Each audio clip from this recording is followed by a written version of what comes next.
itariki 20 z'ukwezi kwa gatandatu muri 2022.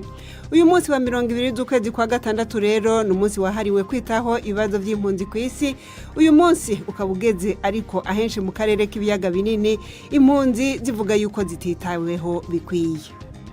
Turashakisha iyo twaje tukanahabura nk'umuvyeyi w'abafite utwana arashakisha n'icyo yabaha agahererwa akabura uburyo yabigenza. Ubwo no kuri rwose nuko ngo n'Imana iguhe n'umugisha tugira ibibazo tukaba naho twabitura. Izi ni impunzi zo mu ikambi ya Mahama mu Rwanda, uko niko biri n'ahandi mu karere k'ibiyaga binini haba muri Tanzania, Malawi n'ahandi nk'uko muza kubyumva muri iki kiganiro cacu. Muri Republika ya Demokarasi ya Kongo hoho havugwa ikibazo c'umutekano muke cane cane ku bavuga ururimi rw'ikinyarwanda bahogwa kwitirirwa yuko bari mu mugwi M23 uhanganye na leta. Basigaye batinya kujya gufungura amaduka, kujya ku isoko, n'ukugenda wigengesera, kugenda mu muhanda navyo nuko kuba bareba gusa uko baremwe nuko bakabitirira kuba ari inyeshyamba. Turaja ni Kigali ahamaze gutangura inama y'umuryango wa Commonwealth. Inama ya CHOGM twumve naho uko bimeze. Iki kiganiro gihagarikiwe na Prudence Iyumvure.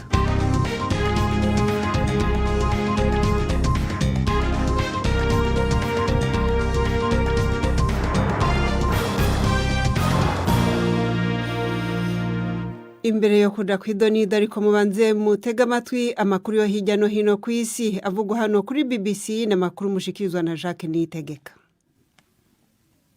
Abategetsi mu karere ka Crimea Uburusiya bwambuye Ukraine baravuga ko ingabo za Ukraine zarashe ahantu henshi hacukurirwa petroli mu nyanja muri uwo mwigimbakirwa. Iki akaba icyo gitero cya mbere Ukraine yabihagabye kuva intambara yatangira. Umusenateri wo muri Crimea Olga Kovitidi yavuze ko abantu batatu bakomerekeye muri ibyo bitero kandi hamata akora hirondo n'indege ngo biri mu gushakisha abandi bakozi barindwi bakora aho hantu. Yavuze ko akazi kose kahakorerwa kabaye gahagaze. Amakuru haturuka Odessa mu burengerazuba bwa Crimea aravuga ko hari ibisasu byinshi byaturikiye muri uwo mujyi wa Ukraine urimo icyambu ukaba urimo ahantu ingabo z'Urusiya zibanzeho cyane mu bitero byazo. Abaminisitiri b'abanyamahanga bo mu bihugu bigize umuryango w'ubumwe bw'Uburayi bari mu nama muri Luxembourg kugira ngo bige ukuntu toni zibarirwa muri za miliyoni z'impeke zaheze mu bigega muri Ukraine zabasha kugezwa mu bihugu bizikeneye. Ushinzwe abanyamahanga mu muryango w'ubumwe bw'Uburayi Joseph Borrell yavuze ko Uburusiya buri mu gukora ibyaha byo mu ntambara bugota ibyambu bya Ukraine. Minisitiri w'abanyamahanga w'Ubudage Annalena Baerbock yavuze ko Ubudage buzafasha Pologne na Romania kuvugurura inzira za gari ya moshi zikajyana n'igihe tugezemo kugira ngo impeke zirusheho koherezwa mu mahanga hakoreshejwe gari ya moshi. Gusa abategetsi b'umuryango w'ubumwe bw'Uburayi baravuga ko inzira zo ku butaka zizafasha gusa igice ugereranije n'inzira zo mu mazi. Uburusiya buvuga ko ikibazo cy'ibiribwa ku isi cyatewe n'ibihano bwafatiwe. Perezida w'Ubufaransa Emmanuel Macron ari mu gushakisha icyo agiye gukora nyuma yaho ibyo yavuye mu matora y'abadepite y'ejo byerekaniye ko ishyaka rye n'abarishyigikiye batakaje ubwiganze mu nteko nshingamategeko. Byitezwe ko mu minsi iri imbere hazahindura abagize leta ye kubera ko abaminisitiri batatu bayigize bari abadepite batakaje intebe zabo.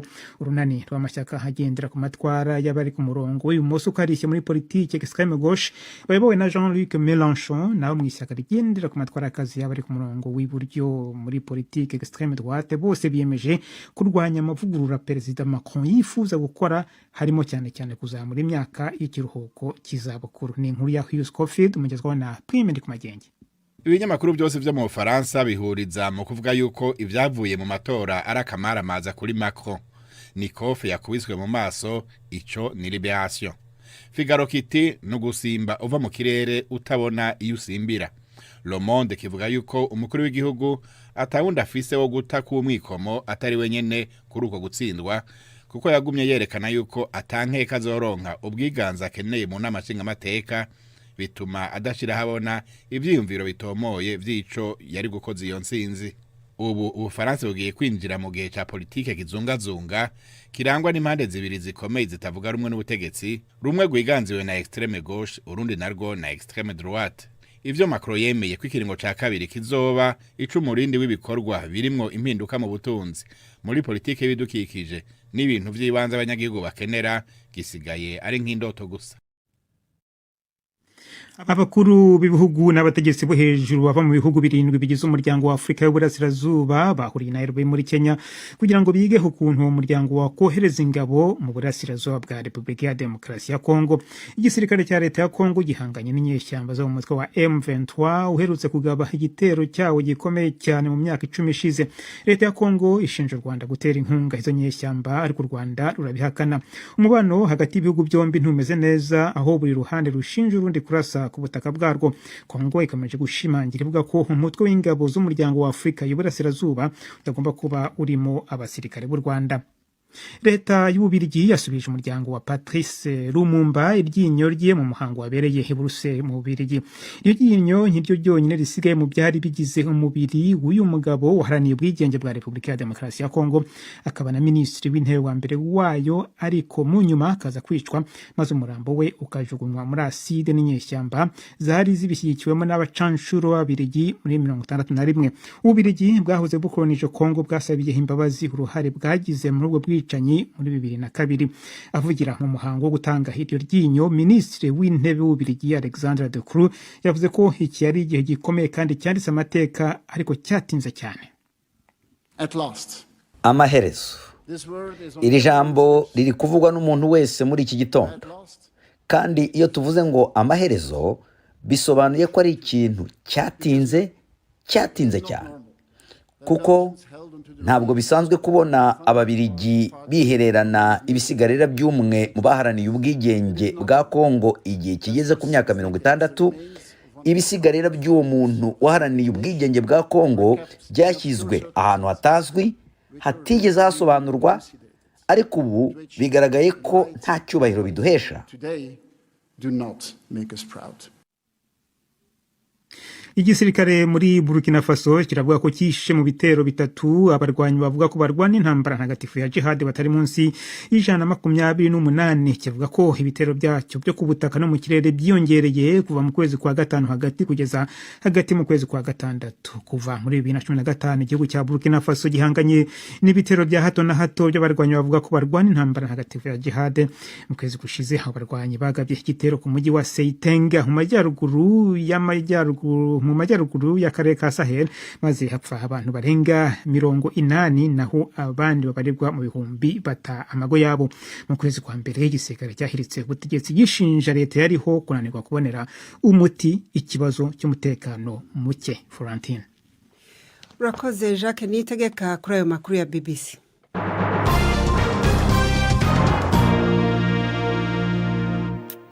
Nkuko nabibabwiye mu ntangamarara, uyu munsi wa mbere niho isi yose ihimbaza umunsi mpuzamakungu w'impunzi, mu gihe imiryango ifasha impunzi ikomeje kugabanya imfashanyo z'ibifungurwa cyane yari yageneye impunzi. Leta y'u Rwanda yatanguye umugambi wo gufasha impunzi kwironderera imirimo no gukora imishinge ibafasha mu mibereho yabo ya minsi yose, aho gutegereza imfashanyo ziva mu mahanga.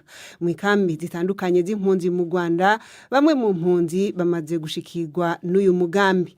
Umunyamakuru wacu Yves Bucana yagendeye ikambi y'impunzi ya Mugombwa mu majepfo y'u Rwanda icumbikiye impunzi zigera ku bihumbi 10 ziva muri Repubulika ya Demokarasi ya Kongo, ari naho hatanguriye uyu mugambi. Adutegurira inkuru ikurikira.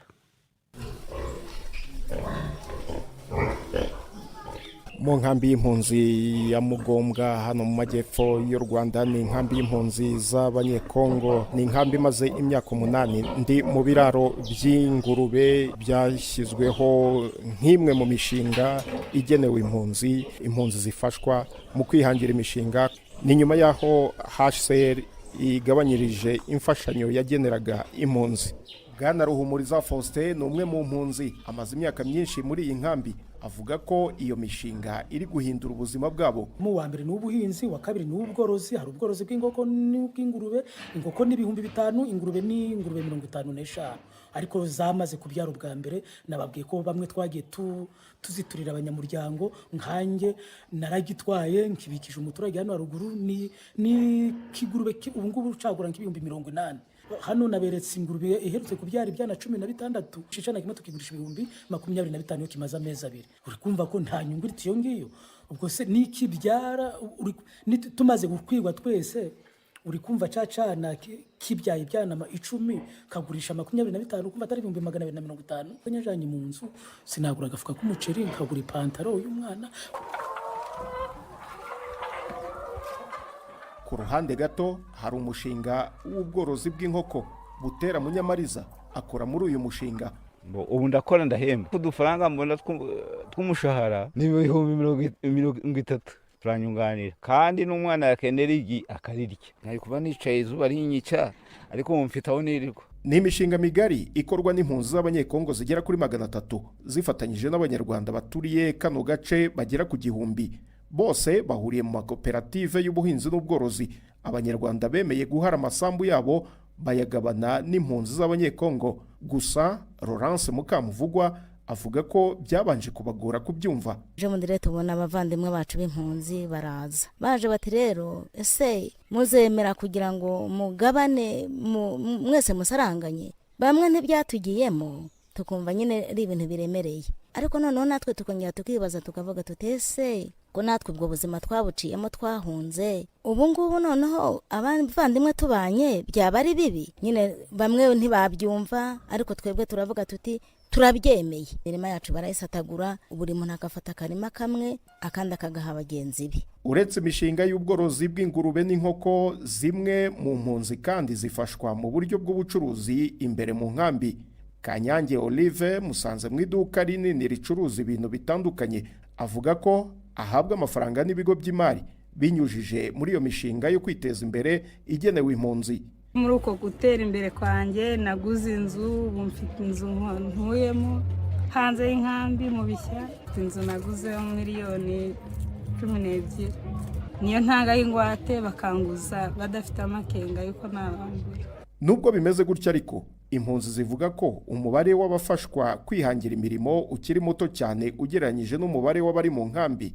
Umwaka ushize umuryango ushinzwe ibiribwa ku isi PAM wagabanyije imfashanyo zagenerwaga impunzi zishyirwa no mu byiciro.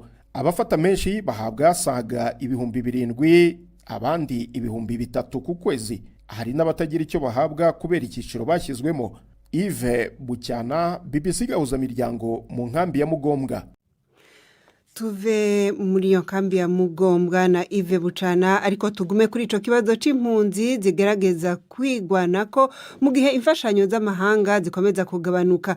N'impunzi rero ziri mu ikambi ya Mahamba nazo nyene ziragerageza, ariko abavuganye na mugenzi wacu Jean Claude Mwambusa bamubwiye yuko ubuzima butaboroheye.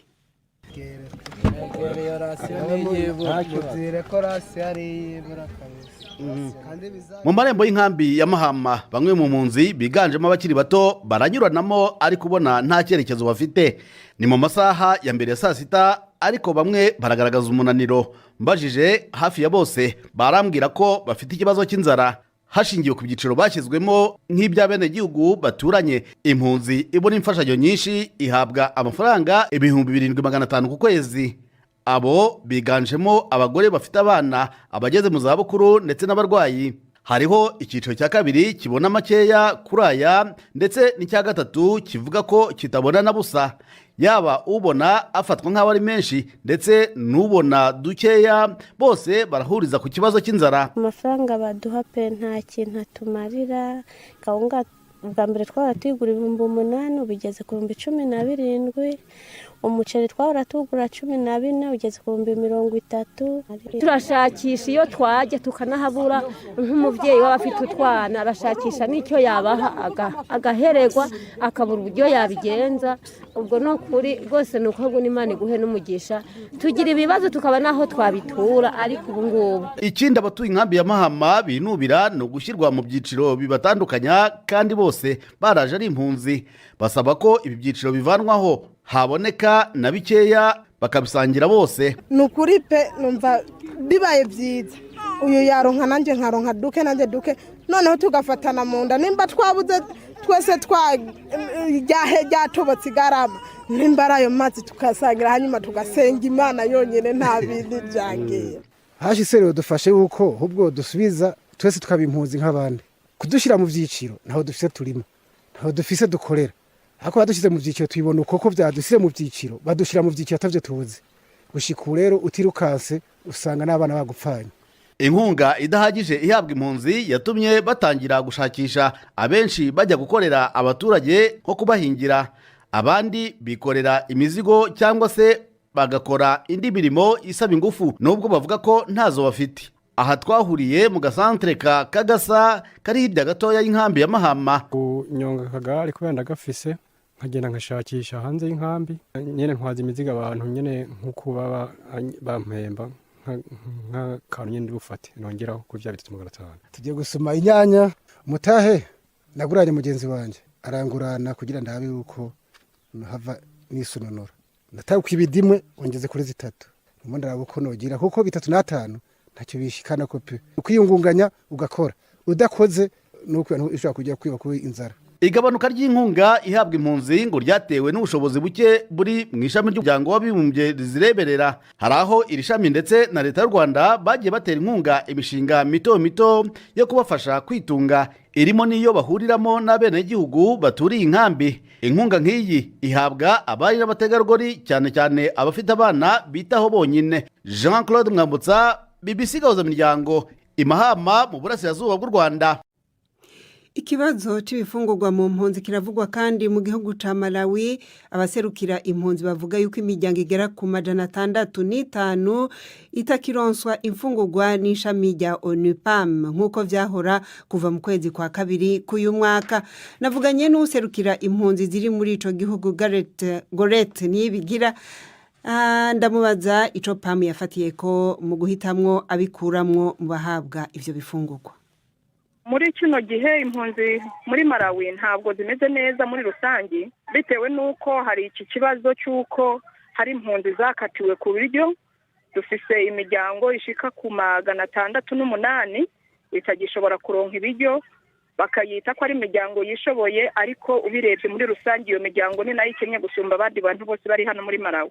Ni imiryango isanzwe ba mu mpunzi mu makambi y'impunzi canke ni imiryango yari isanzwe yibeshejeho kumwe n'abandi banyagihugu? Nukuvuga ngo iyo miryango iravanze, hari iri mu kambi y'impunzi kandi hari n'iyiba hanze y'ikambi. Ivyo vyuko bafise ubushobozi bwo kwibeshaho ninda bibabwira ni HCR, ni leta ya Malawi, ni ishirahamwe rijeje kugaburira impunzi rya WFP.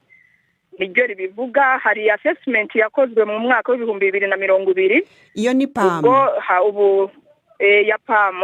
Ubwo nukuvuga ngo twari tugeze mu 2022 bakavuga ngo abo bantu babakuye muri assessment yabaye mu 2020, ariko tugiye kureba nta criteria nimwe tubona bisunze kugira ngo abo bantu bakugwemwo, kuko abakuwemwo ari imiryango babaye gusumba. None abandi bahari bangana gute abagishobora kuronka guhabwa ikibafasha?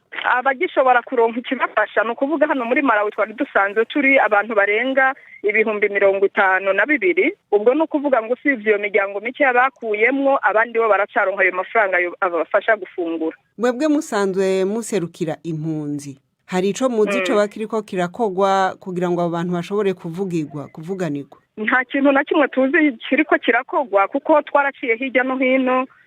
Hari bagenzi bacu nk'impunzi, hari n'abasanzwe bahagarara yandi mashirahamwe yigenga badufasha kugira ngo bashobore kuvugira impunzi, ariko kugeza uyu munsi ntabwo turashobora kuronka inyishu nziza, usivye kumbure ijambo twumvise uyu munsi rivuye kwa Ministre wa Homeland Security hano muri Malawi, yatwijeje yuko bagiye kwicara hasi noneho bakareba ukuntu iyo miryango yakuwe muri systeme ishobora gusubizwa muri systeme yo kuronka amafaranga yo gufungura.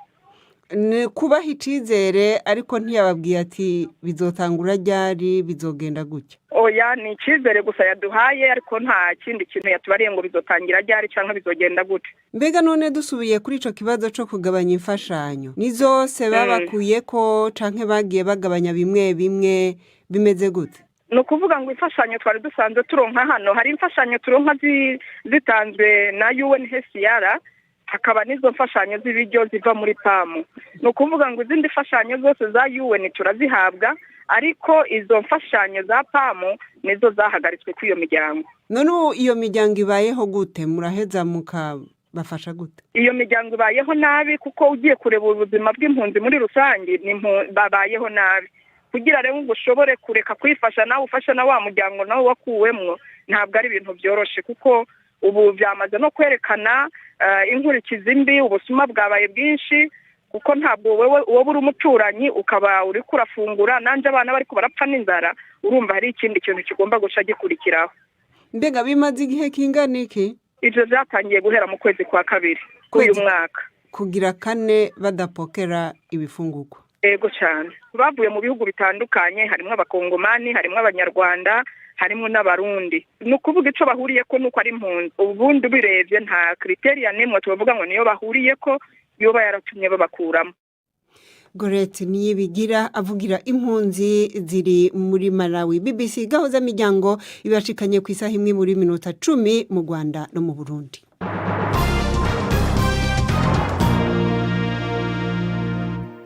Dusubire mu Rwanda i Kigali aho kuvejo hakoraniye ibikorwa by'inama igira 26 y'ibihugu biri mu muryango Commonwealth, ahanini bigizwe n'ibihugu byahoze bitwagwa n'Ubwongereza mu gihe c'ubukoroni.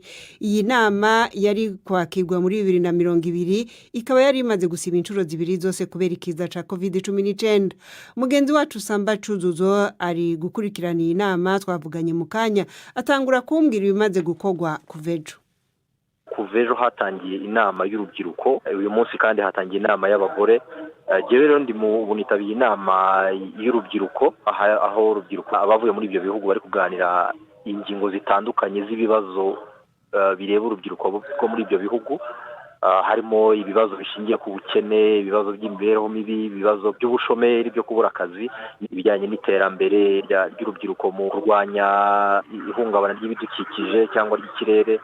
N'ingingo nyinshi bari kuganiraho bagerageje gushaka ibisubizo ariko baganisha cyane ku cyo urubyiruko rwabikoraho. Ico ugwaruka ubwago gukora kuri ivyo bibazo ni ikintu kizova muri iyo nama kibonetse canke nugushikiriza ivyiyumviro ku buryo inama isoza, inama y'abakuru b'ibihugu nkuko wabivuze izoza igira iti izi nizo ngingo tugiye kwiga ko nizo dutwaye tugiye gukorera ko canke bagerageza kuronderera inyishu aho nyene. Ibyo byiyumviro n'ubundi nicyo abantu bamwe na bamwe bo twagiye tuganira baba bavuga bati inama nk'izi zarabaye na mbere, ibitekerezo byiza bigenda bitangwa, ariko ibibazo turacyabibona. Iyi nama iheruka kubera muri Afrika mu 2007 muri Uganda. Bamwe bavuga bati ibibazo twavugaga icyo gihe hamwe na hamwe n'ubu nibyo tukivuga, ibitekerezo byiza byatangwaga ariko kubishyira mu bikorwa bikahora ari ikibazo. Nk'uko wari ubivuze rero, aba batanga ibitekerezo bikazamuka bikagera ku rwego rw'abakuru b'ibihugu, bakaba aribo bafata imyanzuro n'ishyirwa mu bikorwa byabyo. Mbega none kubijanye n'abaja muri ayo matsinda, buri gihugu kizanye abagiserukiye, haba mu gwaruka, mu bagore, mu bahinga mu bidukikije, bimeze gute? Yego, haza urubyiruko rutandukanye rwo muri ibyo bihugu. Sinavuga ko ari bo baba bahagarariye urubyiruko muri ibyo bihugu, ahubwo ni ababa bafite ibikorwa bitandukanye by'indashyikirwa bifasha urubyiruko mu bintu runaka. Harimo twaje tuganira wavuye muri Bangladesh gukangurira urubyiruko ibintu by'isuku n'isukura, kubera ko umwanda wica abantu benshi. Ubu n'ibikorwa bye kandi biri no muri Afrika. Ni abantu nk'abo ngabo baturuka muri ibyo bihugu bya Commonwealth bitandukanye, bitwa ko ari urubyiruko kandi bafite ibitekerezo n'imishinga igaragara yuko ari imishinga y'ingenzi kandi ikomeye. Nk'ubu ngubu haravuga kanya minisitiri ukiri mutoya kurusha abandi muri Afrika, muri Namibia, ufite imyaka 26 gusa. N'abantu nk'abo ngabo rero bagenda bafite umwihariko mu bihugu byabo kandi bakiri batoya nibo baza mu nama nk'izo ngizo. arakodesha samba cuzuzo nk'uko mumaze kubyumva rero mu makuru yacu yo mu minsi iheze abakuru b'ibihugu indwi biri mu muryango wa Afurika y'Uburasirazuba uyu munsi bahuriye i Nairobi muri Kenya mu nama yo kwiga uburyo ivyo bihugu vyoterera agacumu k'ubumwe mu gutanga ingabo mu Burasirazuba bwa Repubulika ya Demokarasi ya Kongo zo gufasha ingabo z'ico gihugu guhangana n'umutwe w'inyeshamba za M23. Leta ya Kongo irarega u Rwanda yuko rushaka urufasha uwo mutwe ariko u Rwanda nago rukabihakana kubera umwuka mubi rero uri hagati y'ivyo bihugu vyombi n'amajambo y'ugwanko akwizwa mu kumbuga nkoranyambaga abanyekongo bafise abashusha n'abanyarwanda cane abatutsi barizizigwa n'ayandi moko abarega kuba bashigikiye uwo mutwe wa M23 wiganjemwo abatutsi. Mu kanya gashize navuganye n'umwe mu bayobozi b'abatutsi muri Kivu ya ruguru David Karambi ari Goma atangura kumbwira uko bamurewe muri ako gace. Kuva iriya myigaragambyo yo kuri 15 yabaye hari abasore bashatse kwifatanya n'abandi bumva yuko ari marshe igamije amahoro igamije gushyigikira ingabo z'igihugu noneho barahohoterwa bakize hamana. Uwo munsi hari ahantu abavyeyi b'abatutsikazi bajya babika amata kugira ngo atangirika bacuruza amata hano muri uyu mujyi baragenda baramena barinjira basahura amata bavuga ngo hari ikigo cya kaminuza Université de Haute Technologie de Grand Lac nacyo cyashatswe gusenywa kuko kigizwe n'umuyobozi wacyo ari mwene wacu. Insengero eshatu za bene wacu nazo zarabomaguwe. Uyu munsi rero si abantu baracyafite ubwoba, abana ntibakijya ku mashuri, abari bafite activité commerciale basigaye batinya kujya gufungura amaduka, kujya ku isoko ni ukugenda wigengesera, kugenda mu muhanda navyo nuko kuba bareba gusa uko baremwe nuko bakabitirira kuba ari inyeshyamba. None ibi bintu rero ni bande babikora? Ababikora ni abantu nyine baba ari manipule, ni insoresore utavuga ngo ni bande. N'ibyo bikorwa bigakorwa les forces de l'ordre zireba abajeje umutekano. Insoresore ntabwo bazifata ngo bazifunge. Munyoreze nimero WhatsApp mboherereze ibikorwa bibi bene wacu bari gukorerwa haba igisangani, haba i Bukavu, haba iriya Ikindu, haba muri Katanga, haba i Kinshasa, kuri siège des institutions. Ugasanga abantu bitirirwa ngo barayobora igihugu, insoresore zabo zikagenda zigahagarara ahantu zikagota immeuble ngo kuko ituwemo n'abatutsi bafite imihoro ndetse n'amayiri no kwica abantu bakabatwika, bitirirwa kuba ari abatutsi ngo bakorana n'umutwe w'inyeshyamba nta bimenyetso na bimwe. Nguko uko tubayeho nabi. None ko watubwira yuko ubu uyi amashure abana batiga, anzu amashuri arugaye canke ababishoboye batari muri ubwo bwoko baratonda bakiga? Oya, abandi bariga usibye abatutsi nibo bafite ibibazo kuko nabiga muri kaminuza abari kuri moto izindi moto zigahagarara zikavuga ziti wowe zigahagarika wa mumotari mugenzi wabo ati wowe utwaye umunyarwanda hagarara. Nuko ugasanga rero babatera amabuye ari abanyeshuri ba kaminuza, abandi bagize amahirwe bakirukanga. Dufite icyizere kuko leta yatangiye kubihagurukira yamagana amagambo ahembera urwango rw'ubundi bwoko, amagambo ahembera ubugererwa nabi n'ubwicanyi. David Karambi arongoye ishirahamwe ryo mu bwoko bw'abatutsi muri Nord Kivu bita Isoko. Niwe rero asoje ikiganiro cacu cyo kuri no mugoroba, ntitwashoboye kumva ico abategetsi ba Kongo bavuga kuri ivyo. Tuzokomeza kugerageza kubarondera bidukundiye, mushobora kubumva mu misiri imbere. Naha rero uno musi dusoreje kikiganiro cari gihagarikiwe na Prudence Ngiyumva, mwijwi mwariko mwumva Florentine Kwizera. Tubashimire mwese abadukurikiye haba kuri internet no kuri Facebook.